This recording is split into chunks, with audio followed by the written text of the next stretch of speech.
Donc l'objectif ici, c'est d'expliquer l'interaction lumière-matière. Donc on va se servir du postulat de Bohr. Donc à l'époque où Bohr est en train de travailler sur le modèle de l'atome, le modèle qui prévaut, c'est le modèle planétaire. Donc le modèle planétaire, c'est le noyau et des électrons qui orbitent autour de ce noyau, comme la Lune peut orbiter autour de la Terre. Donc le modèle de Bohr, le premier modèle quantique, lui, ça reste un modèle planétaire, mais il part du principe que chaque électron possède un niveau d'énergie qui lui est propre, caractérisé par un nombre qu'on appelle le nombre quantique principal, petit n. Donc petit n égale 1, petit n égale 2 sur cette orbite-là, et petit n égale 3 sur celle-ci, et ainsi de suite.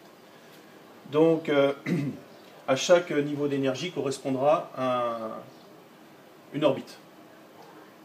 Plus on est proche du noyau, plus l'électron est lié au noyau, donc plus l'énergie est importante, mais comptée négativement. Donc pour passer d'un niveau 1 à un niveau 2, il va falloir apporter de l'énergie, et cette énergie sera apportée par un photon qui véhicule cette énergie sous la forme de h nu, ou hc sur lambda.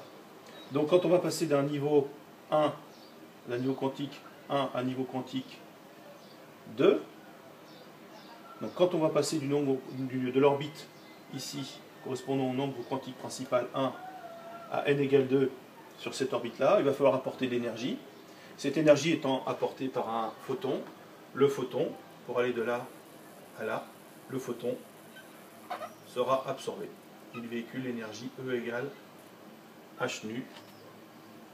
On va la noter de 1 vers 2. Donc là, nous venons de voir que dans le cadre d'une transition du niveau quantique n égale 1 vers le niveau quantique n égale 2, donc on gagne en énergie et que cette énergie elle doit être gagnée grâce à un photon qui va fournir cette énergie sous la forme h nu de 1 vers 2.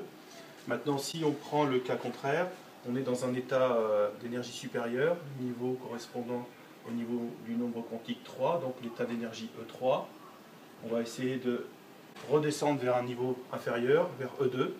Donc cette transition énergétique se fait grâce cette fois-ci à l'émission d'un photon qui va véhiculer l'énergie E h nu de 3 vers 2. Donc cette fois-ci un photon est émis, alors qu'ici le photon il avait été